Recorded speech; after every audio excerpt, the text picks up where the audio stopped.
تراویح کی نماز ہر عاقل بالغ مسلمان مرد اور عورت پر سنت مؤکدہ ہے۔ سنت مؤکدہ ہر اس عمل کو کہتے ہیں جس کو اگر ایک یا دو دفعہ ترک کیا جائے تو برا عمل ہے لیکن گناہ نہیں ہے، لیکن اگر کوئی ترک کرنے کی مسلسل عادت بنا لیتا ہے تو یہ بندہ گناہ گار ہوگا۔ اور یہ 20 رکعتیں ہیں، لہذا اگر کوئی 8 رکعت پڑھتا ہے تو اس کی 8 رکعت تو ادا ہو جائے گی، لیکن بقیہ 12 رکعت اس کے ذمے میں ابھی بھی باقی ہیں اور وہ اسے رمضان کی ساری راتوں میں ادا کرنی ہوں گی۔ اس کا وقت کیا ہے تراویح کا؟ تراویح کا وقت عشاء کے فرض پڑھنے کے بعد سے شروع ہوتا ہے اور سحری کا وقت ختم ہونے تک پوری رات تراویح کا وقت باقی ہے۔ لہذا اگر کوئی عشاء کے فرض پڑھنے سے پہلے مثال کے طور پہ مسجد گیا اور عشاء کی جماعت ابھی ہو چکی ہے اور امام صاحب تراویح پڑھا رہے ہیں اور یہ کہتا ہے کہ پہلے تراویح پڑھ لیتا ہوں پھر عشاء کے فرض پڑھوں گا، تو یہ تراویح نہیں ہوگی، یہ نفلی نماز ہو جائے گی۔ تراویح کو شروع کرنے کے لیے پہلے عشاء کے فرض پڑھے ہوئے ہونے چاہیے۔ اگر مسجد میں مثال کے طور پر تھوڑا سا لیٹ پہنچے کہ 8 رکعتیں ہو چکی ہیں، آپ جلدی جلدی پہنچے اور آپ نے 4 فرض پہلے عشاء کے پڑھے، تو امام صاحب نے مزید 2 رکعت تراویح کی پڑھا لی، 10 رکعتیں ہو گئی۔ اب آپ نے امام کو جوائن کیا تو امام کے ساتھ آپ نے 10 رکعتیں پڑھنی ہیں، پھر امام کے ساتھ آپ نے وتر پڑھ لینے ہیں، اور پھر جو 10 رکعتیں تراویح کی رہ گئی ہیں وہ گھر پر آ کر یا مسجد میں ہی پڑھ لیں، اور اس کا وقت فجر کا وقت شروع ہونے تک ہوگا، یعنی گھر پر آ کر آپ آرام سے سو جائیں اور اس کے بعد جب سحری کے لیے اٹھیں تو یہ بقیہ 10 رکعتیں آپ پڑھ لیں، آپ کی تراویح بالکل ادا ہو جائے گی۔ تراویح کے اندر جو قرآن سننا ہے یا جماعت کے ساتھ جو ہم تراویح پڑھتے ہیں اور قرآن سنتے ہیں، یہ سنت مؤکدہ علی الکفایہ ہے۔ اگر علاقے شہر میں کچھ لوگوں نے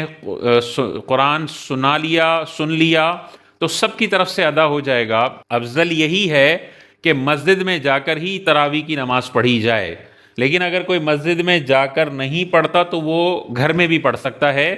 گھر میں چھوٹی صورتیں جو اس کو یاد ہیں، ان چھوٹی صورتوں کے ذریعے بھی تراویح پڑھی جا سکتی ہے، لیکن سب سے شاندار اور رمضان کی برکتیں صحیح انداز میں حاصل کرنے کے لیے مسجد میں ہی پڑھنی چاہیے۔ لیکن کسی کے پیر میں تکلیف ہو رہی ہے، کوئی مسجد نہیں جا پا رہا ہے، کوئی ایسے ملک میں رہ رہا ہے کہ قریب میں مسجد نہیں ہے، تو وہ پھر گھر میں پڑھے گا اور آرام سے 20 رکعتیں جو صورتیں اس کو یاد ہیں ان صورتوں کے ذریعے 20 رکعتیں وہ مکمل کر لے گا۔ 15 روزہ، 10 روزہ، 12 روزہ، 3 روزہ، 6 روزہ اگر کوئی تراویح پڑھتا ہے تو اتنے دنوں کی تو تراویح اس نے پڑھ لی، اور اس میں اگر وہ پورا قرآن سن لیتا ہے تو قرآن سننے کی بھی سنت اس نے ادا کر لی۔ لیکن رمضان کی ساری راتوں میں اس کو 20 رکعت پڑھنی تھی، وہ سنت ابھی تک ادا نہیں ہوئی ہے۔ اگر 15 روزہ اس نے پڑھی ہے تو باقی 15 روزہ معاف نہیں ہو جائے گی، 10 روزہ پڑھی ہے تو باقی 20 روزہ اس پر معاف نہیں ہے۔ تو اگر کوئی 10 روزہ پڑھتا ہے تو پڑھ لے، بقیہ 20 دنوں کی جو تراویح ہے وہ اس کو گھر میں پڑھنی ہے چھوٹی صورتوں کے ساتھ، یا کہیں اور جماعت کے ساتھ وہ جانا چاہتا ہے تو جماعت کے ساتھ پڑھ لے گا۔ بہرحال 10 روزہ 15 روزہ پڑھنے والوں کو یہ ذہن میں رکھنا چاہیے کہ بقیہ دنوں کی ان پر معاف نہیں ہے، ان کو گھر میں کم از کم یہ 20 رکعتیں خود سے پڑھنی ہوں گی اپنی چھوٹی صورتوں کے ذریعے۔ اور ساتواں یہ مسئلہ ہے کہ فرض اگر جماعت سے نہیں پڑھے، آپ لیٹ ہو گئے اور پھر آپ نے تراویح میں امام کو جوائن کیا، اب وطر کے لیے امام صاحب کھڑے ہو گئے اور جماعت کھڑی ہو گئی، تو جس نے فرض عشاء کے امام کے ساتھ نہیں پڑھے وہ وطر امام کے ساتھ پڑھ سکتا ہے یا نہیں پڑھ سکتا؟ تو اس میں اختلاف ہے۔ بعض علماء ارشاد فرماتے ہیں کہ اس کا وطر نہ پڑھنا بہتر ہے، تنہا وطر پڑھے،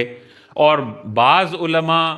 ارشاد فرماتے ہیں کہ وطر یہ جماعت کے ساتھ پڑھ سکتا ہے، اور افضل اس کے لیے جماعت کے ساتھ ہی وطر پڑھنا ہے، جماعت کی مخالفت درست نہیں ہے۔ اور ہم بھی اسی پہ حکم دیتے ہیں کہ اگر مثال کے طور پہ کوئی تیسری صف میں ہے، کوئی چوتھی صف میں ہے، اب اگر وہ وطر کی جماعت کے وقت پوری جماعت کی مخالفت کرتے ہوئے پیچھے آئے گا تو یہ ایک غیر مناسب عمل اس کا فیل ہوگا۔ تو بہتر اور شاندار صورتحال یہی ہے کہ وہ جماعت کی مخالفت نہ کرے۔ عشاء کے فرائض اگر اس نے جماعت کے ساتھ نہیں پڑھے تو اب بھی وہ وطر امام کے ساتھ جماعت کے ساتھ پڑھ سکتا ہے، کوئی حرج اس میں نہیں ہے۔ اور اس میں ترتیب یہی ہوگی، مثال کے طور پہ اس کے عشاء کے فرض جماعت کے ساتھ نہیں پڑھے، اس نے علیحدہ سے پڑھے ہیں، تراویح کی مثال کے طور پہ 8 رکعتیں نکل گئیں، پھر امام کو جوائن کیا تو امام کے ساتھ وہ 12 رکعتیں تراویح پڑھے گا، امام کے ساتھ ہی وہ وطر کی نماز پڑھے گا، اور تراویح وطر کے بعد بھی پڑھی جا سکتی ہے۔ ویسے تو بیسٹ یہ ہے کہ فرض ہوں، اس کے بعد تراویح ہو اور اس کے بعد وطر ہو، سب سے آخری نماز وطر کی ہونی چاہیے، یہی سب سے بیسٹ ہے۔